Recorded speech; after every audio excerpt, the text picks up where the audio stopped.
Hello students, welcome to NCERT scholars. आज हम chapter 1 of geography class 6 का देखने जा रही है, the earth in our solar system.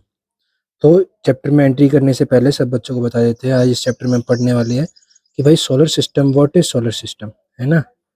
What is solar system and objects के बारे में कि भाई सोलर सिस्टम में कौन से ऑब्जेक्ट्स होते हैं और कैसे हमारा सोलर सिस्टम काम करता है और उसमें हमारे अर्थ की क्या जगह है। ठीक है, लेट्स गो। ये जो पहला पैराग्राफ बोल रहा है, ये बोल रहा है कि आपने कभी देखा है शाम के बाद धीरे धीरे हमें एक दो स्टार्स दिखने लग जाते हैं स्काईज में, और फिर भाई और रात होती जाती है, तो ये जो और तारे दिखने लग जाते हैं, बढ़ने लग जाते हैं। अब उन तारों में से भी कुछ तारे ट्विंकलिंग माने चमकना, टिमटिमाते हैं ज्यादा, और जबकि कुछ तारे कम टिमटिमाते हैं। तो भाई ऐसा क्यों होता है, इसके बारे में भी हम पढ़ेंगे इसी में ही। अच्छा, आपने देखा है कि जो मून है, स्टार्स, एक तो हमने तारे देखते हैं और हम दूसरा क्या देखते हैं स्काई में, मून। तो हम देखते हैं कि मून की जो है ना, डिफरेंट टाइम पे डिफरेंट शेप होती है और डिफरेंट पोजीशन होती है। ऐसा क्यों होता है, ये हम जानेंगे आगे। कि भाई जो हमें तारे दिख रहे हैं, उन तारों में एक हमें चंद्रमा भी दिखता है।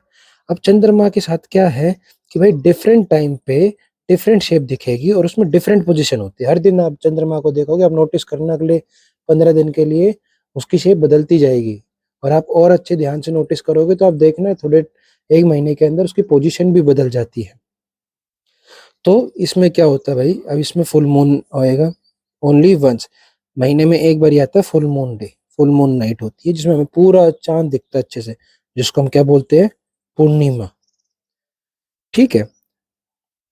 और उसके बाद अगले दिन हमें बिल्कुल भी वो नहीं दिखता मून, बिल्कुल जीरो हो जाता है, मून दिखता ही नहीं। न्यू मून बोलते हैं और उसको बोलते हैं अमावस्या। तो माने दो कॉन्सेप्ट हम यहाँ पे मून के पढ़ रहे हैं, एक तो है फुल मून और एक है न्यू मून। फुल मून कब है, जब हमें फुल जब हमें मून फुल तरीके से विजिबल होता है। और न्यू मून कब है, जब हम बिल्कुल भी मून को देख नहीं पाते, उसको हम न्यू मून नाइट बोलते हैं। हाँ, अभी देखो इसमें एक इंटरेस्टिंग बात क्या है। अच्छा मेरे को बताओ, जब हम तारों को कब ज्यादा देख पाएंगे, जब रोशनी होएगी या जब अंधेरा होगा। अच्छा चलो, ये भी नहीं बता पा रहे तो आप ये बताओ, क्या हम दिन के टाइम पे तारों को देख सकते हैं? क्या तारे अपने घर पे चले जाते हैं दिन के टाइम पे? आप देखना कभी दिन के टाइम पे स्काई की तरफ देख, फेस आइज करके, तो आपको पता चलेगा आपको तारे दिख रहे नहीं दिख रहे। ऐसा क्यों? ऐसा इसलिए होता है क्योंकि सूरज की रोशनी तारों की रोशनी से ज्यादा है, तो तारों की लाइट कम हो जाती है और सूरज का प्रकाश ज्यादा होता है। इसी वे में अब जब फुल मून होएगा तो मून की रोशनी ज्यादा होएगी, तो तारों की रोशनी थोड़ी थोड़ी कम दिखेंगी, कम तारे दिखेंगे। और जिस दिन बिल्कुल ही न्यू मून होगा, उस दिन क्या होगा, बिल्कुल डार्क स्काई होगा। अब डार्क स्काई में सबसे ज्यादा आपको है ना स्टार्स दिखेंगे। हाँ देखो, इसमें वही बात आ गई जो मैंने अभी आपको बताई थी। भाई क्या आप सोच सकते हो कि हम दिन में मून को क्यों नहीं देख सकते हो, या फिर अदर ब्राइट ऑब्जेक्ट्स को? क्योंकि जो सन की लाइट है वो बहुत ब्राइट लाइट है, वो अलाउ नहीं करते किसी और ऑब्जेक्ट की लाइट को स्काई में, इसलिए हमें रात को तारे दिखते हैं चमकते हुए। द सन, अब ये इंपॉर्टेंट है बेटा, 1 नंबर का क्वेश्चन आ जाता है, ये आपको जानकारी भी होनी चाहिए सामान्य। क्या है, बोल रहा है the sun, the moon and all those objects shining in the night sky are called celestial body। क्या होता है देखो, सेलेस्टिकल को ये मत समझना कि हमें सेलेस्टिकल दिखेगा तो सेलेस्टिकल बॉडी है, नहीं।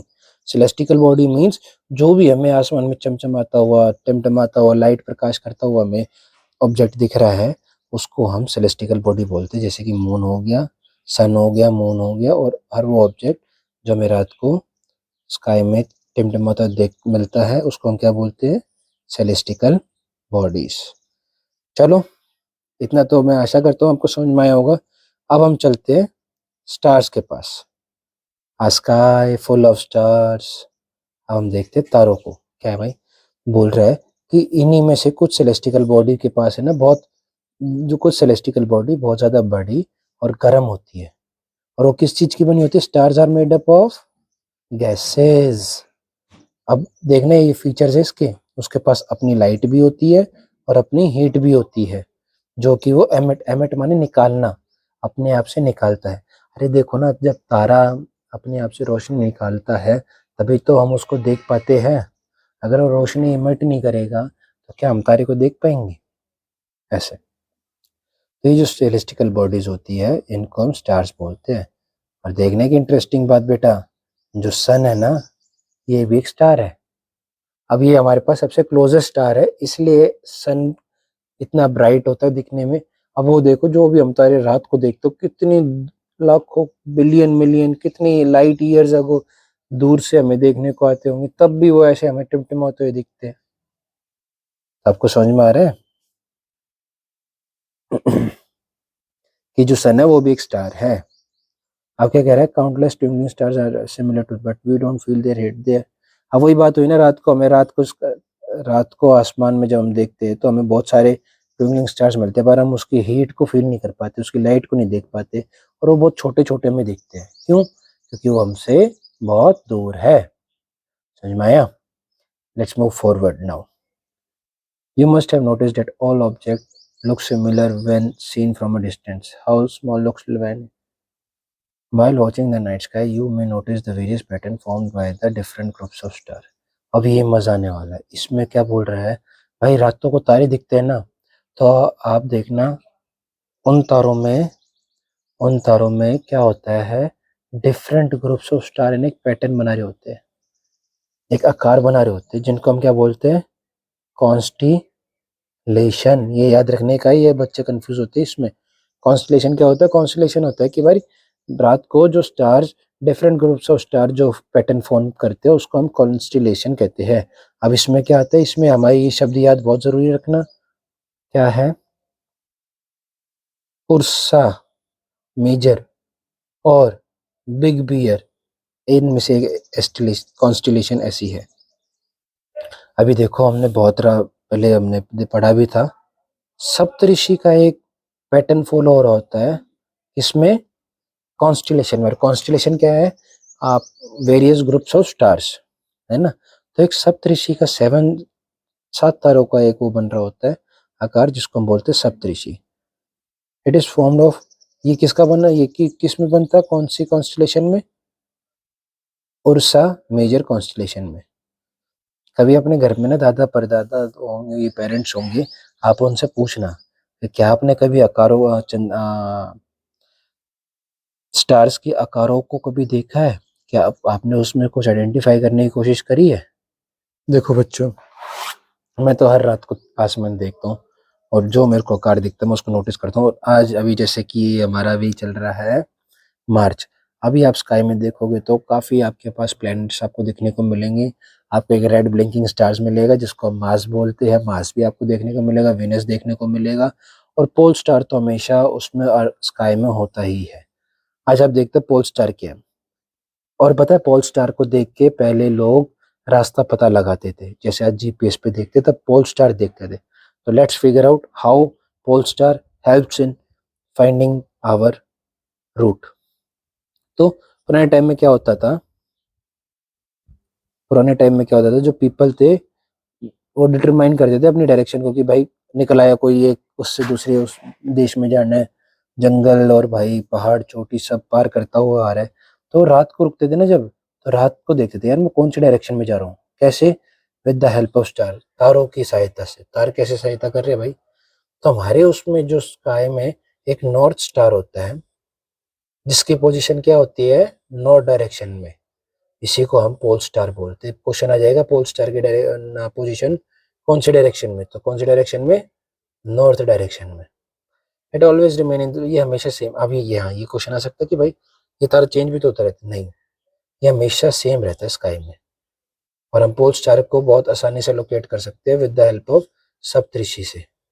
देखो कैसे करा, 1 2 3 4 5 6 7, 7 तारे बन रहे हैं। 2 तारे दी पॉइंटर स्टार्स, ये दो तारे बिल्कुल स्ट्रेट है। ये लड़की ने फेस नॉर्थ में करा हुआ है। अब जैसे ही इसकी सिधाई से इन दो तारों के बीच में से जाके जो ये तारा दिखेगा ना, इसको क्या बोला जाता है? Pole star. समझ में आया? अब तो बेटा आप किताबों में पढ़ रहे, पहले के टाइम के लोग तो इसको प्रैक्टिकल करते थे, है ना? कि इमेजिनरी लाइन हमने इमेजिन करी, इस लाइन को लोग बाग इन तारों की डायरेक्शन को देख के ही समझ जाते थे। इतना समझ में आया? स्टार समझ में आया? देखते भी हमने क्या क्या समझा है भाई। मून के दोनों पर्सपेक्टिव समझ में आ गए, फुल मून, न्यू मून, और कब स्काई क्लियर होता है। सेलेस्टिकल बॉडी समझ में आ गई। अच्छा, ये पॉइंट समझ में आ गया कि मून क्यों इतना ब्राइट ऑब्जेक्ट शाइन कर रहा होता है। सेलेस्टिकल बॉडी समझ में आ गई, the sun, the moon and all those shining star in the night sky. Stars के चीज के बने हुए समझ में आ गया, सन भी स्टार है समझ में आ गया बेटा। फिर उसके बाद कॉन्स्टलेशन समझ में आ गया, वेरियस पैटर्न ऑफ स्टार्स, सप्तऋषि समझ में आ गया। और भाई कहाँ पे मिलता है सप्तऋषि? उर्सा मेजर कॉन्स्टलेशन में मिलता है। पोल स्टार समझ में आ गया। ठीक है, अब देख लेते planet. Some celestial body do not. अब देखना प्लेनेट किसको बोलते हैं। प्लेनेट किसको बोलेंगे भाई? या ग्रह किसको बोलेंगे? तो देखते हैं सम सेलेस्टिकल बॉडी, उसी में से कुछ सेलेस्टिकल बॉडी जिनके पास खुद की हीट नहीं है और लाइट भी नहीं है, माने इनके पास अपनी खुद की हीट लाइट नहीं है, बट इनकी रोशनी कैसे जलती है, इनका प्रकाश कैसे होता है? Light of the star, stars की लाइट से। इन्हीं को प्लेनेट बोला गया है। प्लेनेट ग्रीक वर्ड होता है प्लेनेटिया, जिसका मीन होता है wanderers. The earth on which we live is a planet. पृथ्वी एक प्लेनेट है। It call all its heat. इसको हीट और लाइट कहाँ से मिलती है? सन से। जो कि क्यों? क्योंकि वो हमारा सबसे नियरेस्ट स्टार है। If you look at the star from a great distance, say the moon, it will appear shining just as the moon.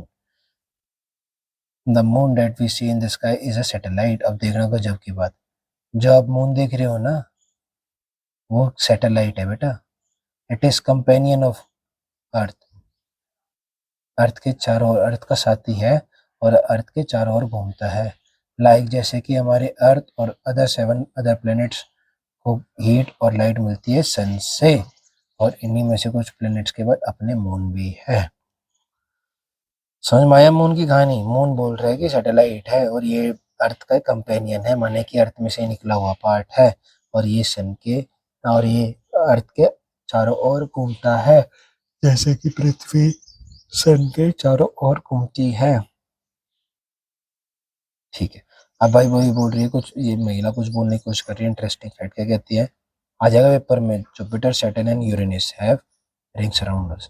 Question आ गया, which planets have ring around us, ring around them. बन जाते बेटा ऐसे question, यही 1 number के question में आते हैं। तो कौन से है? जुपिटर है, सैटर्न है और यूरेनस है। They are built of small debris. These rings may be seen from the earth with the help of powerful. ये रिंग हमें दिख जाते हैं अर्थ से भी। मैं आशा करता हूँ इतना अभी तक आपको समझ में आया होगा। इसमें हमने क्या पढ़ा है? इसमें हमने थोड़ा सा कॉन्सेप्ट पढ़ा तारों के बारे में, फिर हमने मून के बारे में पढ़ा। मून के बारे में पढ़ने के बाद फिर हम सेलेस्टिकल बॉडीज में आए, फिर हमने स्टार्स को पढ़ा। उसमें से स्टार्स को पढ़ने के बाद हमने कॉन्स्टलेशन पढ़ी, सप्तऋषि के बारे में पढ़ा, पोल स्टार के बारे में पढ़ा, प्लैनेट्स के बारे में हमने पढ़ा, और भाई मून एक सैटेलाइट है इसके बारे में पढ़ा, और किन किन प्लैनेट्स के पास अपनी रिंग है इसके बारे में, जुपिटर, सैटर्न एंड यूरेनस। मैं आशा करता हूँ आपको ये लेक्चर अच्छा लगा होगा। आपको कोई भी डाउट है तो आप कमेंट सेक्शन में पूछ सकते हैं, मैं आपके हर डाउट का सवाल दूंगा। थैंक यू, मिलते हैं अगली वीडियो में।